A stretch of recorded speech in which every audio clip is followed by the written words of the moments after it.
सिकंदर सुल्तान राया साहब ने, और इसके ऊपर वो डेफिनेटली एक आईनी इदारा है, वो अपने फैसले को तब्दील भी कर सकते हैं। लेकिन खबर मसला ये है ना कि वो एक फैसला कर चुका है कमीशन, और उसके फैसले के ऊपर वो सुप्रीम कोर्ट जा चुका है। अब इसमें तो कोई शुबा ही नहीं है कि इलेक्शन कमीशन तो 12 एक्ट कर रहा है एक्सटेंशन ऑफ गवर्नमेंट के तौर के ऊपर, इंडिपेंडेंट इदारे के तौर पे तो अभी तक उन्होंने एक्ट नहीं किया। लेकिन उनके लिए मुश्किल होगा मेरे ख्याल में अपने फैसले को रिव्यू करना, और फिर सुप्रीम कोर्ट में जाके फिर तो वापस ही लेने वाली बात होगी ना, कि सुप्रीम कोर्ट से आपने फैसला अप्लाई किया और वापस नहीं लिया। तो दो बातें तो भी क्लियर हो गई हैं। पहली बात ये हो गई है कि नंबर अभी तक नहीं है। दूसरी बात यह है कि इलेक्शन कमीशन पे डिपेंडेंस है कि वो रिजर्व सीटें दे तो फिर कॉन्स्टिट्यूशन अमेंडमेंट हो। तीसरी इंपॉर्टेंट बात यह है कि अगर ये इस तरह से अमेंडमेंट आ गई तो पहले ही एक बहुत बड़ी कंट्रोवर्सी है कि खैबर पख्तूनख्वा असेंबली की कंप्लीशन के बगैर आप आईनी तरमीम कैसे कर सकते हैं। सेनेट में खैबर पख्तूनख्वा के बगैर जो है वो आप कैसे तरमीम कर सकते हैं, और अगर ये कंट्रोवर्शियल ऑफ सुप्रीम कोर्ट के आ गया तो ये तरमीम और ज्यादा फारग हो जाएगी। तो ये तरमीम होती नजर नहीं आ रही। मैं चाहूंगा जरा आप थोड़ी सी वजात मैं एक सवाल करना चाह रहा हूँ, एक वजात देना चाह रहा हूँ। अब वजात सर ये लेना चाह रहा हूँ, जरा आप ये फरमा दीजिएगा, मुझे अभी तक समझ नहीं आ रही, क्या 63A का फैसला जो है वो नजरसानी मंजूर करने से ये आईनी तरमीम होगी या मखसूस नशिस्तें देने से होगी? अब मुझे समझ नहीं आ रही पीटीए का मौकफ है क्या। कभी वो 63A वाले फैसले को इसकी वजह बताते हैं और कभी आप बताते हैं वजह जो है वो मखसूस नशिस्तें हैं। एक बात पर तो खड़े रहे ना।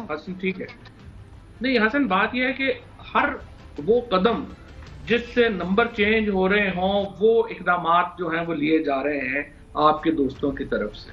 तो चाहे वो रीकाउंटिंग करके नून लीग को नशिस्तें देने का मामला हो, चाहे 63A की रिवर्सल का मामला हो, और चाहे आप रिजर्व सीट सुप्रीम कोर्ट के फैसले के खिलाफ देने का मामला हो, एम एक है और वो ये है कि किसी तरीके से नंबर पूरा हो जाए। नंबर पूरा नहीं हो रहा, वो आप पूरा सर पूरा। अच्छा चलें, बिल्कुल सही चौधरी साहब, हम बाकी लोगों को भी अपने पैनलिस्ट को शामिल करें। हैदर नकवी साहब, खबर आपके पास तो पहले दिन से आप ये बता रहे हैं कि कोई लंबी चौड़ी तरमीम नहीं होने जा रही, और शायद कोई कॉन्स्टिट्यूशन कोर्ट के अलावा और कोई ये जो बाकी था आर्टिकल 8 के अंदर 245, ये मुसवदा क्यों नहीं, ये ना कराची से सामने आ रहा है ना बाहर से सामने आ रहा है? अगर कोई सवाल भी करना है तो चौधरी साहब से पूछ लीजिएगा। देखिए, मुसविदा कोई है ही नहीं तो कहां से सामने आएगा? सही है मुसविदा तो है ही नहीं, मुसविदे का कोई वजूद नहीं है और पहले दिन से कोई वजूद नहीं है।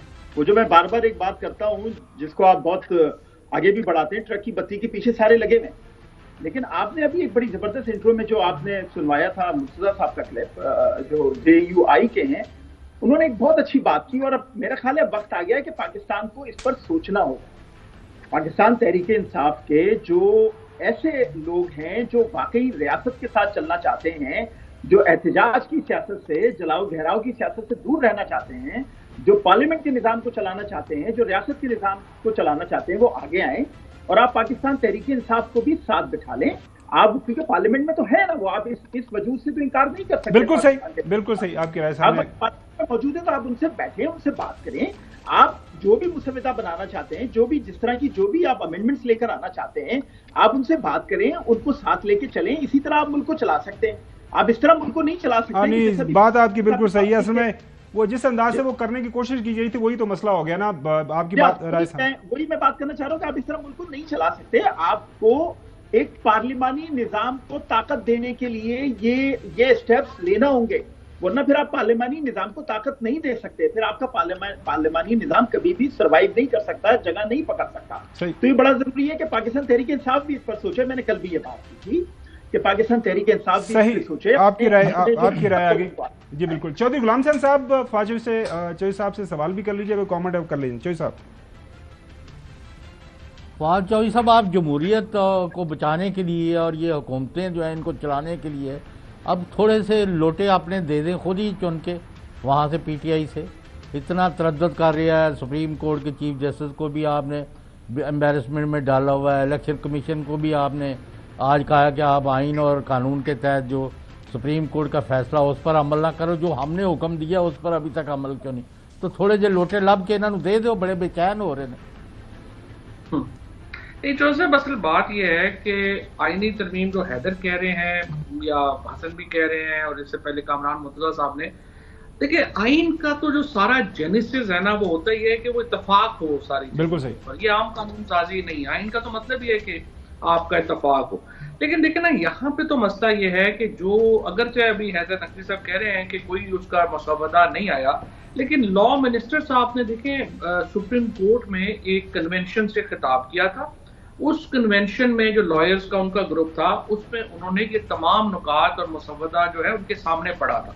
लिहाजा ये कहना कि कोई मसवदा नहीं है और कोई पॉइंट्स नहीं है, ये तो फिर कंट्राडिक्टरी है लॉ मिनिस्टर साहब के उस खिताब से जो उन्होंने किया था। उसमें 3-4 बातें जो हैं वो तो बिल्कुल ही नाकाबिले कबूल हैं किसी भी वकील को और किसी भी आई वुड से के शख्स को जो जमहूरियत से दिलचस्पी रखता है। जिस तरह सेपरेशन का जो प्रिंसिपल जिस तरह खत्म किया जा रहा है कि यानी आप पहले तो 199 में कह रहे हैं कि आप प्रैक्टिकली रिट पिटीशन खत्म कर रहे हैं, आप हाईकोर्ट के जजेस को कह रहे हैं कि मर्जी से हम सूबे के बाहर भेज देंगे, सोर्स रिपोर्ट के ऊपर उनको घर भेज देंगे, और सुप्रीम कोर्ट को आप खत्म कर रहे हैं। आप कह रहे हैं एक कॉन्स्टिट्यूशनल कोर्ट होगी और चीफ जस्टिस पाकिस्तान का ओहदा खत्म कर रहे हैं।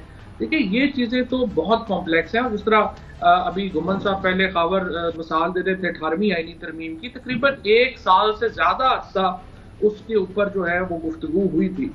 और ये जो आप जुडिशरी की सारी आप समझें कि बदल रहे हैं निज़ाम और एक सेपरेशन का प्रिंसिपल ही खत्म कर रहे हैं, तो वो दिनों में तो नहीं हो सकती। और स्पेशली अगर आपकी बात ये तस्लीम कर ली जाए कि लॉ मिनिस्टर साहब ने जो बात की थी वो दुरुस्त नहीं थी और अभी तक मुसवदा ही नहीं है, और मुसवदा नहीं है और सारी पार्लियामेंट जो है वो महसूर है कि आप कहीं जा रहे। अब आपको भी पता है, मुझे भी पता है कि अब देखिए सारे एमएनए के नाम इस वक्त पासपोर्ट कंट्रोल लिस्ट के ऊपर है। कोई एमएनए इस वक्त जो है वो पाकिस्तान से बाहर ट्रैवल नहीं कर सकता।